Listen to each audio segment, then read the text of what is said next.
Hi there, welcome to another Slightly Redneck video. I want to do a quick video today. I mean, it's coming up on summertime right now. Bugs are going to be out, ticks, mosquitoes, all that kind of thing. And not only that, but you know, if you work around the house, you get all kinds of scratches and scrapes on yourself. And I want to talk about a way that you can create a pretty nice little healing salve out of stuff that probably grows in your backyard.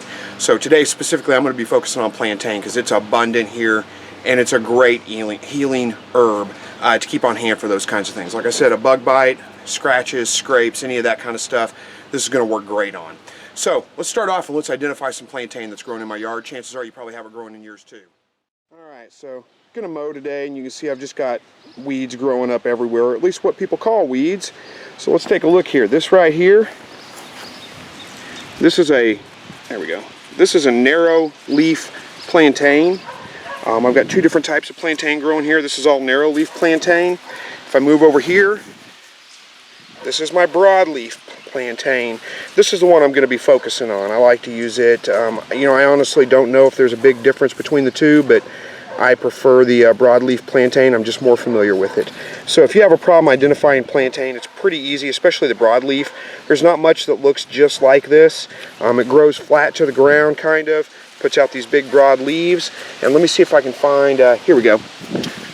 This is on narrow leaf plantain, but they both throw up the same kind of seed shoot. And you've probably seen these before, little plants like this that throw up this little seed shoot. That is plantain. So it grows everywhere, especially in hard soils and soils that are just lacking in some kind of nutrient. It grows there. It's a great healing herb though. Works fantastic on cuts, scrapes, bug bites, all that kind of stuff. So let's get on with it. Okay, so I've located some plantain that I'm going to harvest here. And I'm just going to take a sharp knife. And you want to be kind of careful with this stuff. You don't want to tear it up. So I'm going to take a sharp knife, and I'm just going to cut it off basically at the root, or where it comes out of the ground. So, and try not to beat these leaves up too much. And that's pretty much it to harvesting. Pull out the stuff that I don't want, and collect my leaves. And again, you don't want to smash them all up or anything like that. Now, when we're making a salve, I always have a hard time with that word. When we're making a salve, we want to keep, we want to get these leaves dried out. So you can do that any number of ways. You could just put it on a screen in a shady spot. Don't dry it in direct sun. In a shady spot with lots of airflow, and get them dried out that way. I'm going to use a commercial electric, well, I guess it's not commercial, but it's a commercially available electric dehydrator to do that. So let me get a bunch of these collected, and then I'll go get them set out on the dehydrator, and we'll pick back up from there. Well, not much to show in this step really. I've just laid them all out. I've got them stacked up, several trays. Laid all my plantain out flat on dehydrator racks here. And again, you can use anything you want. Don't put them in direct sunlight to dry, but set them on a wire rack where you get some good airflow in the shade, whatever. I'm just using an electric dehydrator. The point is, you need to dry these out. You need to get all the moisture out of them. If you don't, then your salve won't last very long. It'll start molding, it'll start rotting, you'll have all kinds of problems with it. So dehydrate them one way or another. I'm just going to put the lid on this thing, I'm going to plug it in, and when they're dry, I'll come back with the next step. Okay, so I got this all dried out here, and what you're looking for is a consistency where you take these, check the stems especially. The leaves will dry out very quick, but the stems, you want them to snap whenever you bend them. They shouldn't bend, they shouldn't be wobbly, and then it's sufficiently dry at that point. Then you want to crush them up as fine particles as you can. What I did is I threw them in a little food processor I've got here, but you could just take them with your hand and crush them up like this, break them into little pieces, whatever. But get them as small as you can. You want as much surface area as you can available for the oil to cover them. So once you've done that, weigh out what you've got. I've got about a ½ ounce of dried up plantain here, all crushed up.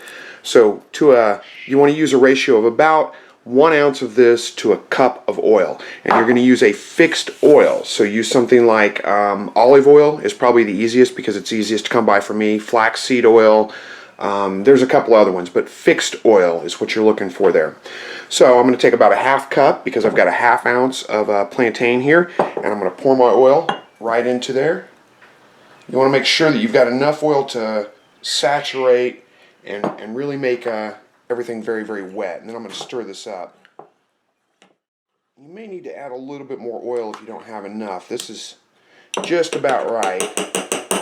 You can see it's not swimming in oil, but it's it's sufficiently wet. So I think that's enough oil for me. If you need to add just a little bit more, it's fine. You can do that. So next step we're going to do is we're going to take this container.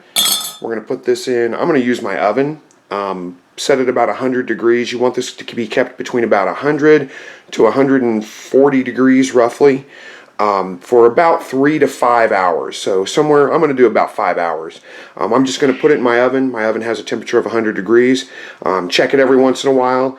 Stir it up real good and leave it in there for about 4 hours or so. So let me get that done and then we'll come back with the next step.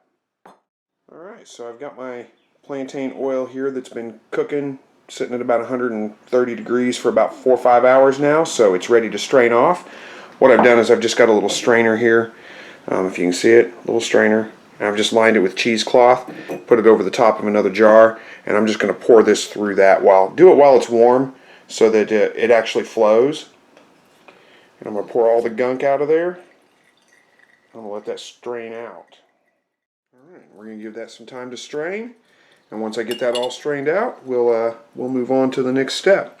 When this is all done, you can wrap this cheesecloth up around, give it a good squeeze to make sure you get all of the oil out of there, as much as you can.